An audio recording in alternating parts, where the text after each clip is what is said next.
This is Judith Lay welcoming you to Manx Radio and to the podcast of this week's edition of At Your Service. Manx Radio.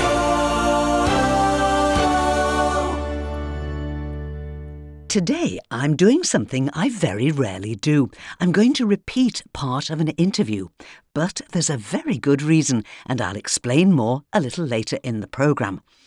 But first, how did you get on with the question that I asked you last week? Well, to be honest, it wasn't me asking the question. It was Reverend David Bush introducing an edition of his Keystones programme, which is all about exploring our island's churches and chapels. And David asked, Hello and welcome to Keystones. If you walked into one of our island churchyards and read on a gravestone just inside the gate these words, I wonder if you'd know where you were. All you travellers that pass by, as you are now, so once was I, and as I am, soon you shall be. In time, prepare for eternity.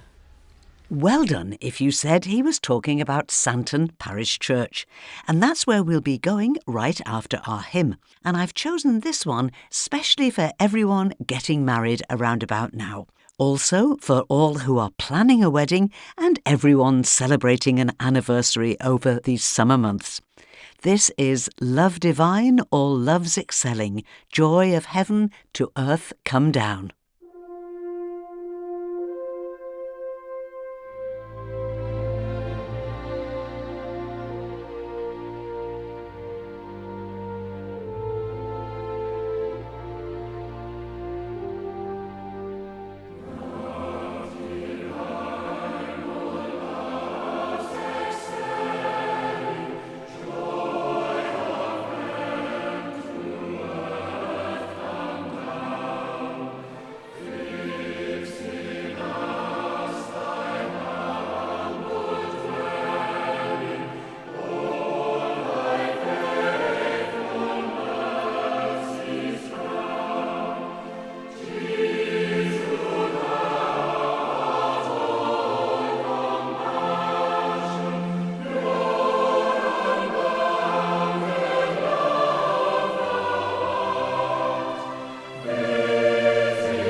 Wallingford Parish Church Choir and a popular hymn for weddings, Love Divine or Love's Excelling.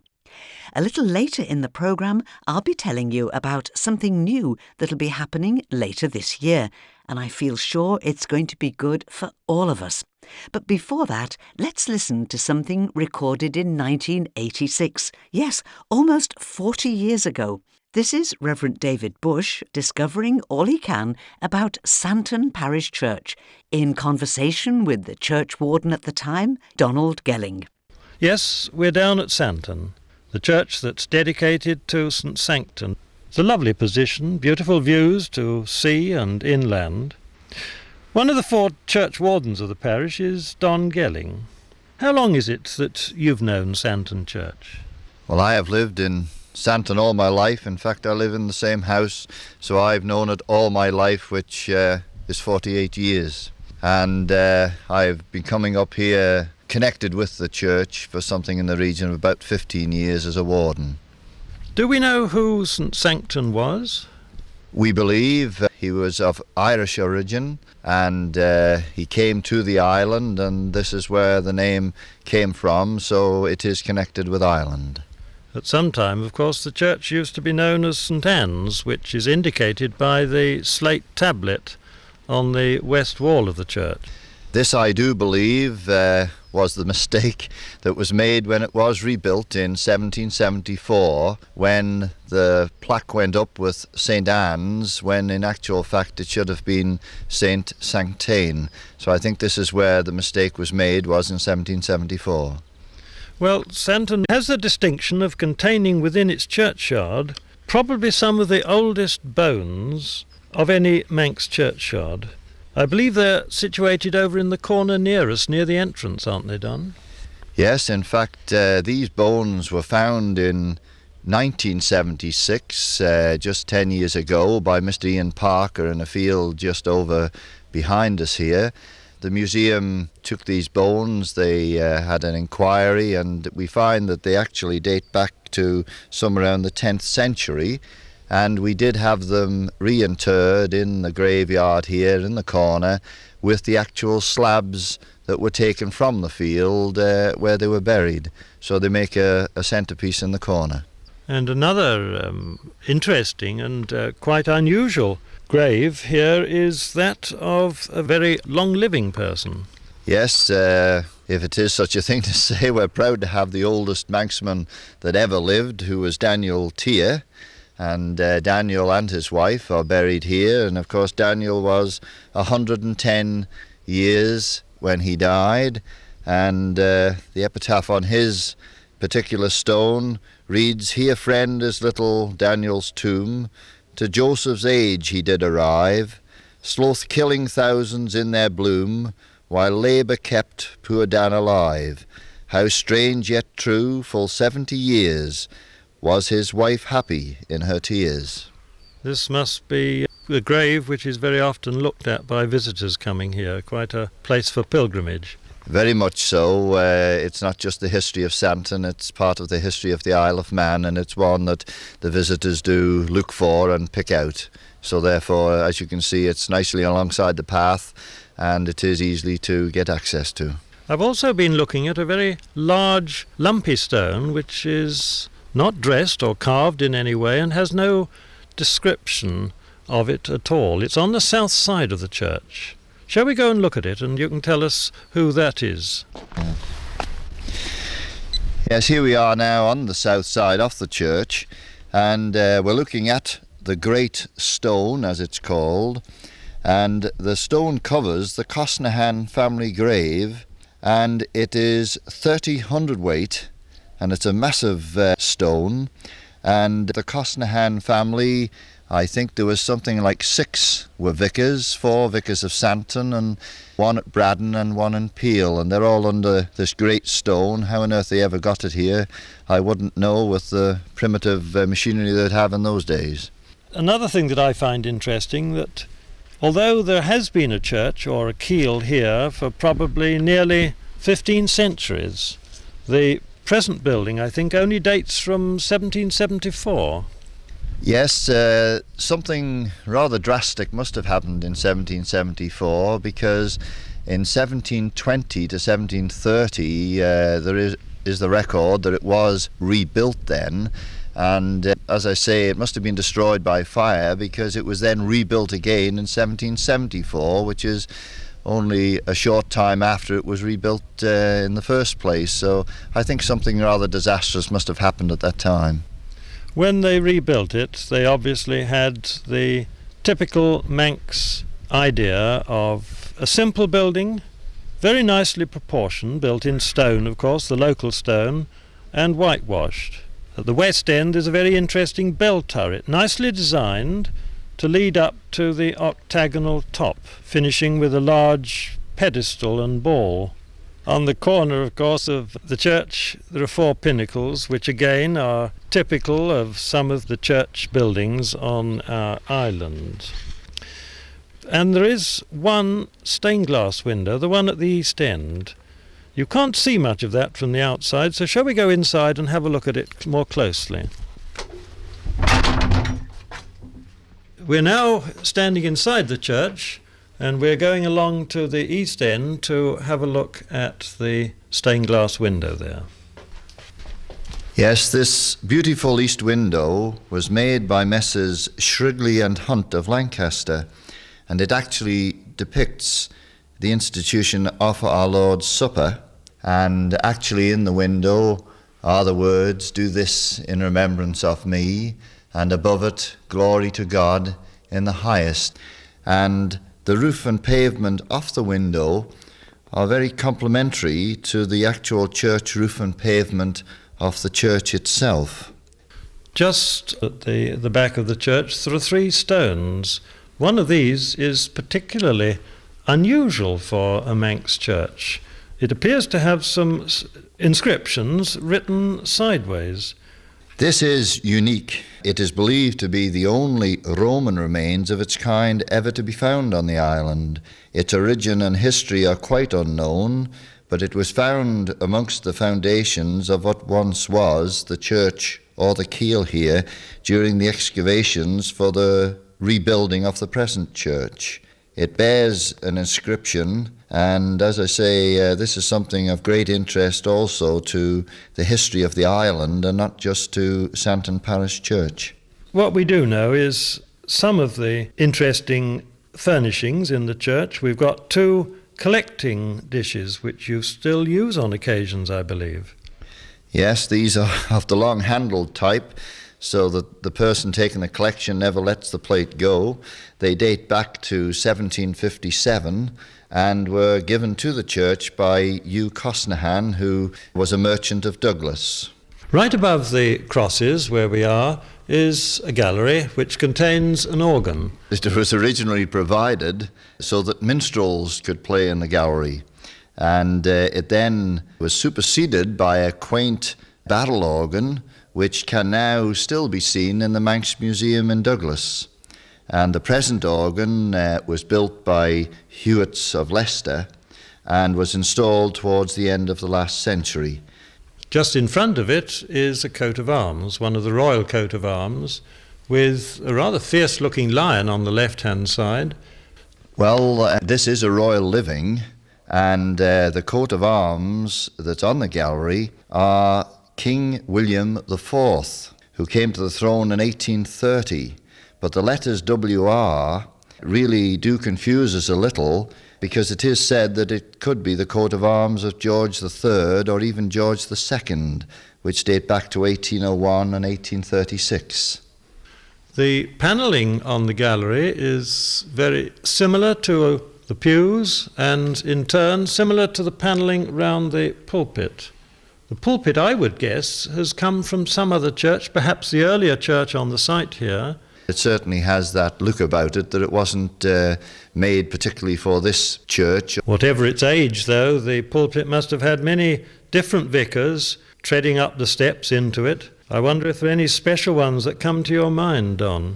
Well, I think one of the most amusing must have been the vicar in the 17th century, whose stipend was so small that in actual fact he kept an alehouse to augment his income. This fortunately was rectified, and the stipends have been raised, and our vicars don't have to resort to this type of thing today, fortunately. There are quite a few amusing ones where one of the vicar's wives was taken to task by the archdeacon, and the vicar was told to go to one of the tailors in town and get her completely reclothed from top to toe, and the neighbours were to keep an eye on her to make sure that she stayed that way. Good job that times change, I think. Yes, indeed. Care of the island's churches and the well-being of the clergy is the responsibility of an archdeacon. But thankfully, a vicar's wife dressing appropriately isn't something our Archdeacon Irene Cowell has to worry about these days. But I hope you'll agree that these occasional extracts from the old Keystones programmes, researched and presented by Reverend David Bush, introduce us to stories that aren't simply part of the history of a particular church, but of our island too.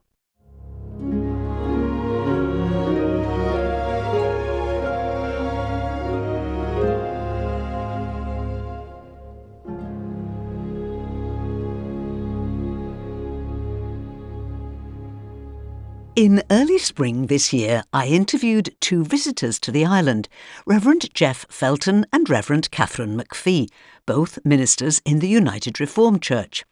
Jeff is the moderator or leader of the Mersey Synod of the United Reformed Church.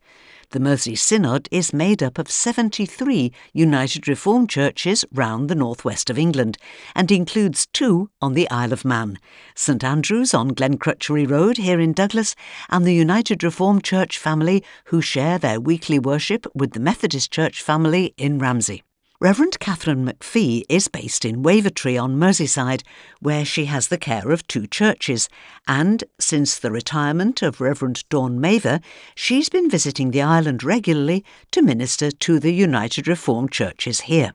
Jeff and Catherine were here in February to announce that, after well over a year of prayer and discussions, they were ready to advertise the opportunity for a United Reformed Church minister to serve the church in the Isle of Man. But, as Reverend Jeff explained, this was to be a very different appointment. As a denomination, one of the difficulties we had was, could we place a whole minister on the island for the churches that there are? And we really questioned that. But what we did think was that there was opportunity for any new minister to work beyond the local church with the wider Christian community and wider communities generally.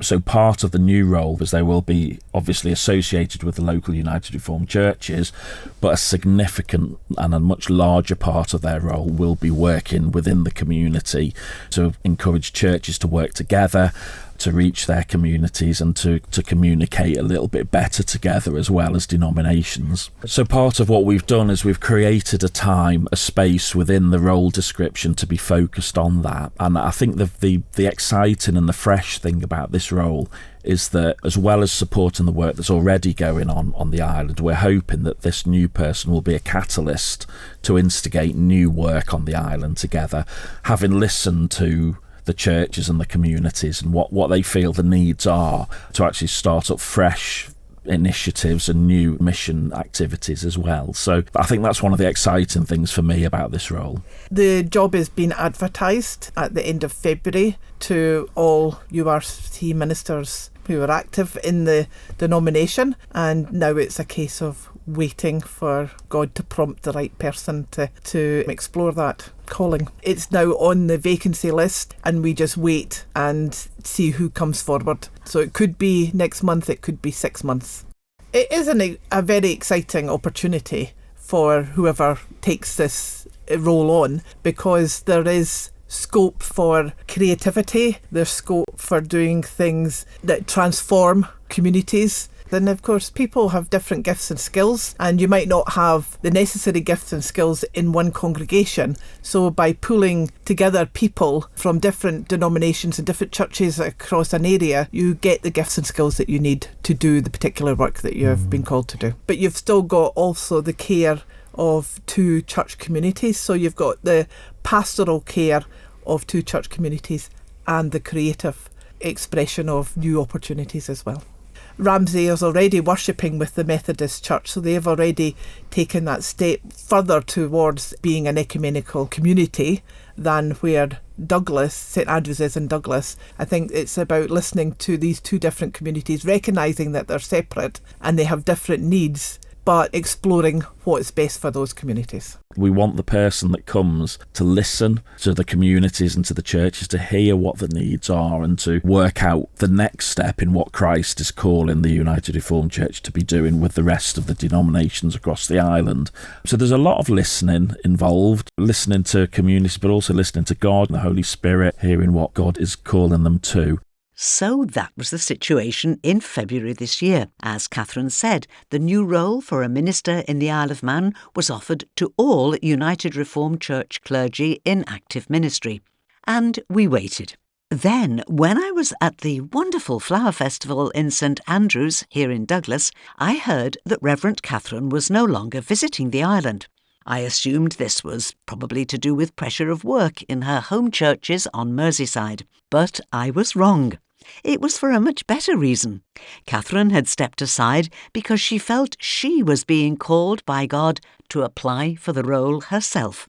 And on Thursday morning, it was officially announced that Reverend Catherine McPhee will begin a new chapter in her ministry, serving as ecumenical minister on the Isle of Man from December this year. Her colleagues on Merseyside say that Catherine's 5 years of ministry there has been marked by compassion, clarity and a deep commitment to justice and inclusion. Ordained in 2015, Catherine, a proud Scot, began her ministerial journey in the United Reformed Church in Scotland. Prior to ordination, Catherine worked within the NHS, first as a nurse and midwife, and later in administrative and IT roles.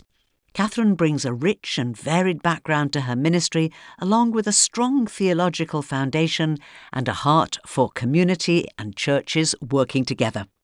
And finally, there's a bit more of that conversation that we recorded in February that I think reveals Catherine's deep desire to see everyone reach their full potential. Reverends Jeff and Catherine are talking here about the theme which the United Reformed Church nationally has chosen to shape their ministry over the next 2 years.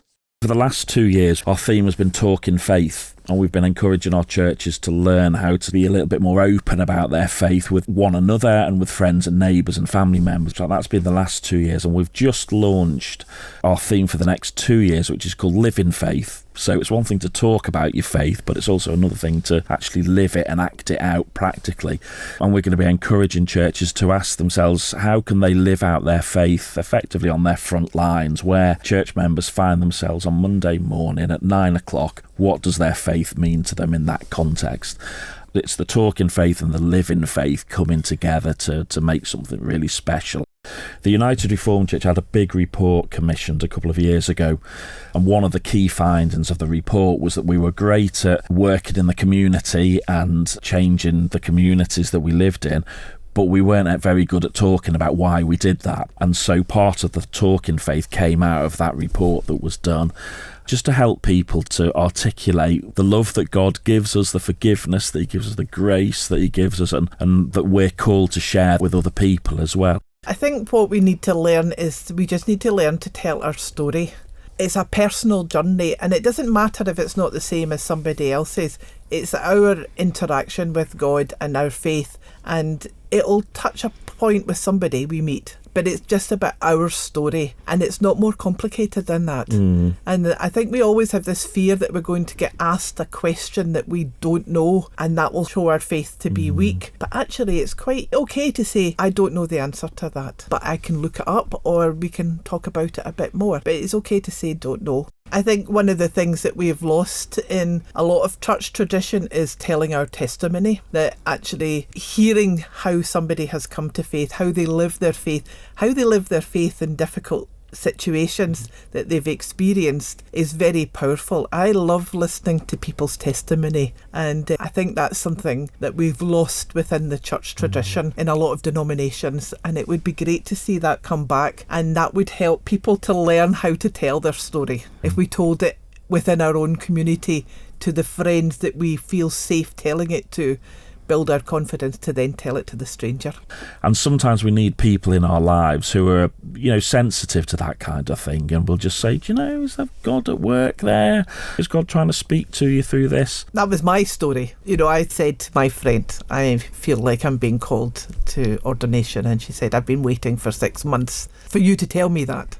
And then I went round asking people. I thought even my non-Christian friends will say this is a bad idea, but nobody I spoke to said it was a bad idea. No, yeah. And we're glad you did it as well, Catherine. We're glad you did it. And we're very glad too.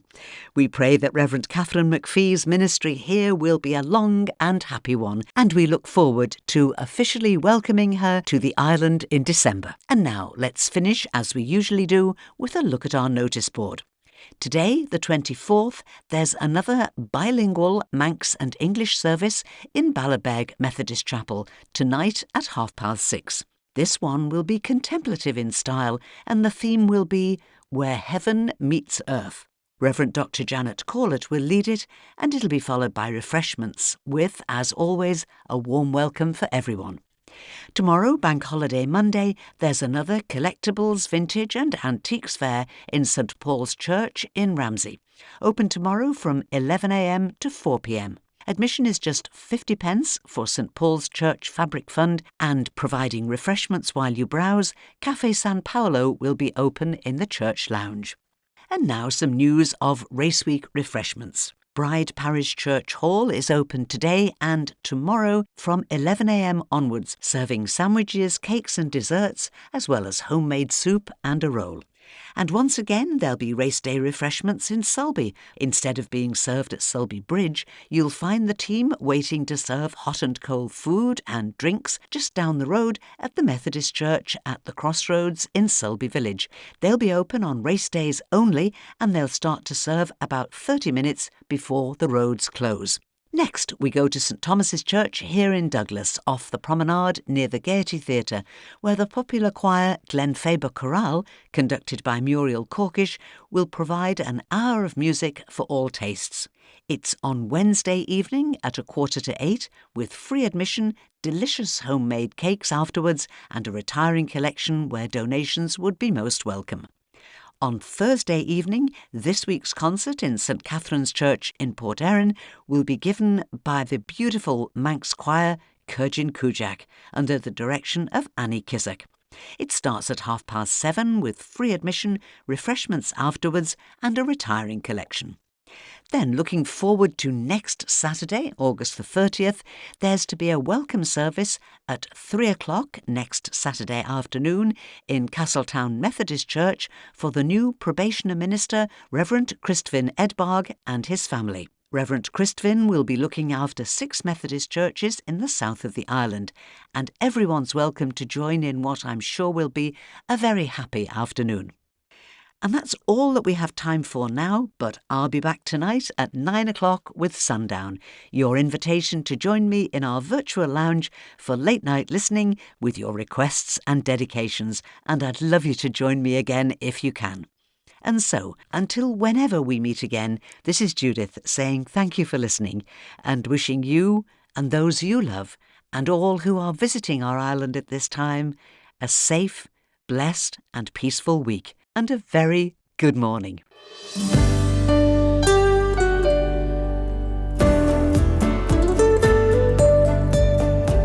The Nation Station, Manx Radio.